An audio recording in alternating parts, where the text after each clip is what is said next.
నమస్తే, welcome to Andhraprabha. నేను Rahul. Present మనతో పాటు TSRTC licence portal union members అయితే మనతో పాటు ఉన్నారు. వాళ్ళని అడిగి వాళ్ళ సమస్యల గురించి ఇప్పుడు మనం తెలుసుకుందాం.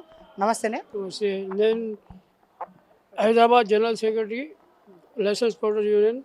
నేను మాట్లాడేది ఏంటంటే ఈ సాఫ్ట్వేర్ ఎప్పటి వచ్చిందో ఇది మొత్తం పనికి రాకుండా అయిపోయింది. ప్యాసింజర్ గంటలు గంటలు నిలబడి బయటకు వెళ్ళిపోతున్నారు. సగం కూడా వస్తలేదు సామాన్. దాని మధ్యలో మాకు చాలా ఇబ్బంది అవుతుంది. ఎందుకంటే మాకు సామాన్ కూడా వస్తలేదు సరిగ్గా. సగం సామాన్ అయిపోయింది. మేము పెద్దోళ్ళు కూడా చెప్పినాము, చెప్తే వచ్చి మాట్లాడతా అని చెప్పారు, కానీ ఏం సమాధానం చెప్తలేరు, ఇంకా ఏం అవుతలేదు.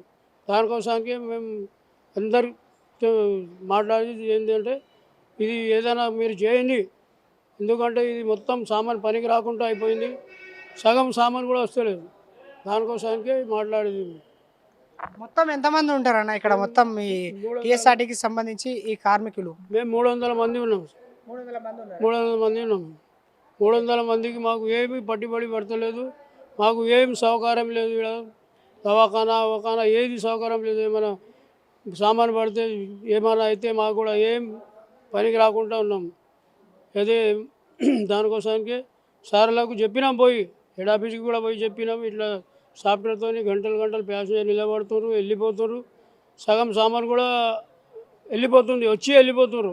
కానీ అది కూడా చెప్తే మేము చేస్తామని చెప్తున్నారు, కానీ ఏం చెప్తలేరు. ఇప్పుడు ఎన్ని రోజుల నుంచి జరుగుతుందన్న ఇట్లా మీకు? ఇది కొత్త సాఫ్ట్వేర్ ఎప్పటి పెట్టిండో ఎప్పటి 2 నెలలు అయిందా? ఇది డిసెంబర్ నుంచి అవుతుంది. కొత్త సాఫ్ట్వేర్ ఎప్పటి చేసినారో అప్పటి. దానికన్నా ముందు ఏం చేసిండే, మాకు 10 రూపాయలు ఇస్తుండే సామాన్కి, సగం చేసిరు, 5 రూపాయలు చేసిరు. మళ్ళీ మేము పోరాడితే 7.5 చేసిరు. మళ్ళీ 6 నెలల తర్వాత చేస్తా అని చెప్పిరు. అది కూడా ఏమో చేస్తారో ఏమో, కానీ చాలా ఇబ్బంది ఉంది మాకు. సామాన్ వస్తలేదు. సామాన్ వచ్చినా కూడా ప్యాసింజర్ ఇబ్బంది చాలా ఉన్నది. మొత్తం ఆగిపోతుంది. ప్యాసింజర్ గంటలు గంటలు నిలబడాలంటే పైసలు వాళ్ళు 30 రూపాయలు ఎక్కువ చేసిరు, ప్యాసింజర్ ఇస్తున్నారు, కానీ నిలబడాలంటే చాలా కష్టం అయిపోతుంది వాళ్ళు. ఇక మెయిన్గా చూసుకున్నట్లయితే ఇక్కడ అసలు సామానే వస్తలేదని చెప్పేసి అంటారు. ఒక దిక్కు ఆ సర్వర్ వల్ల చాలా ఇబ్బంది అవుతుందని చెప్పేసి అంటారు. మేజర్గా మీ ప్రాబ్లం ఏందన్నా? ఎంతమంది ఉంటారు ఇక్కడ? అలా ఇష్యూస్ ఏంటి ఒక్కొక్కటి చెప్పారా? ఈ ఎంజీబీఎస్లో దాదాపుగా 300 మంది మేము మెంబర్స్ బస్ కూలీగా ఉన్నాము.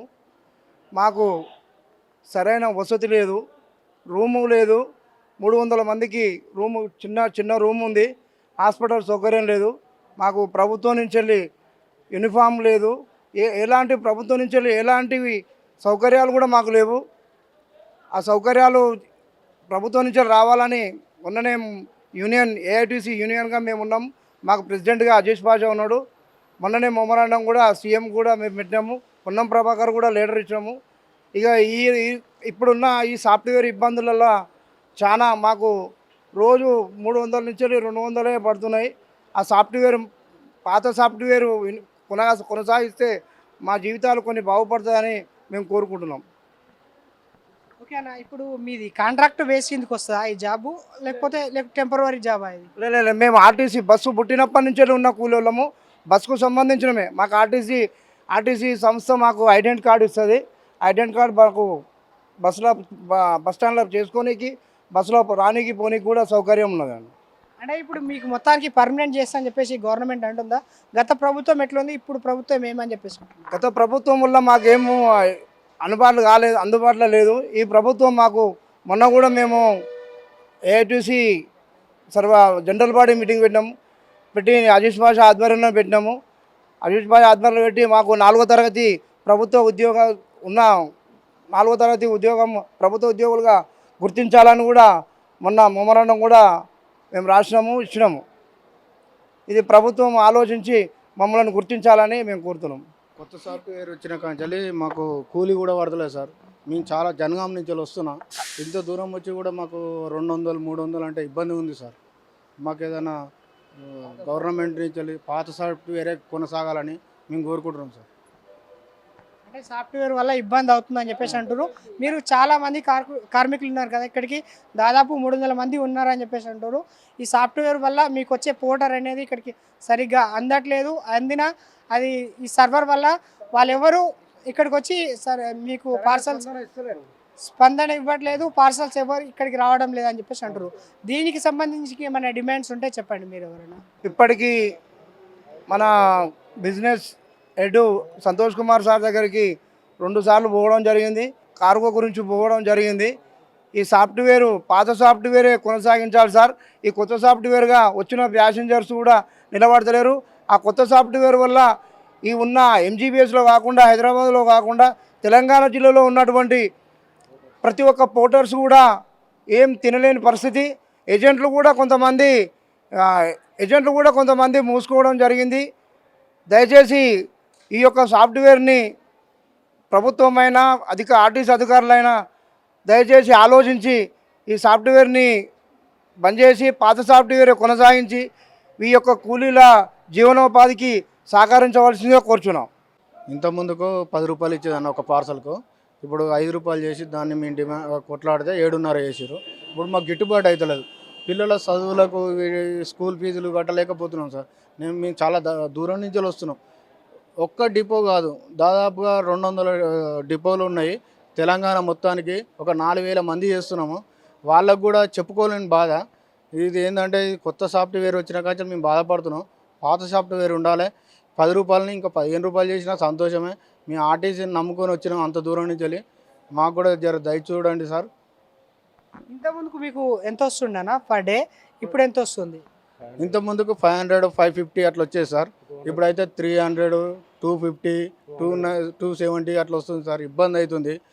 ఈ పైసలు తీసుకుపోయి ఇంటికాడ ఇవ్వాలంటే కూడా చాలా ఇబ్బంది పడుతున్నాం. పిల్లల ఫీజులు కట్టలేకపోతున్నాం. చాలా అన్నీ ఇప్పుడు నిత్యావసర సరుకులు పెరిగినాయి. అవన్నీ మనసులో పెట్టుకొని గవర్నమెంట్ వాళ్ళు, ఆర్టీసీ వాళ్ళు దయ చూడండి సార్. ఇక్కడ నుంచి మీ ఊరికి వెళ్ళడానికి బస్సెస్ ఫ్రీ ఇస్తారా లేకపోతే ఫ్రీ ఇస్తారు సార్. ఇది ఒక్క సౌకర్యం అయితే మంచిగా ఉంది. కార్డు ఇస్తారు, ఫ్రీగానే వెళ్ళిపోతున్నాం. అంటే గత ప్రభుత్వం చూసుకుంటే ఏ చేయలే అని చెప్పేసి అంటారు. ఈ ప్రభుత్వం అన్నా ఈ కార్మికులకు అండగా ఉంటుందని చెప్పేసి మీరు అనుకుంటున్నారా? ఈ ప్రభుత్వం అయినా ఏ ప్రభుత్వం అయినా జర అండగా ఉండాలి మాకు. ఎందుకంటే మేము 3,000 అమాలి వాళ్ళం. జర చూడండి సార్.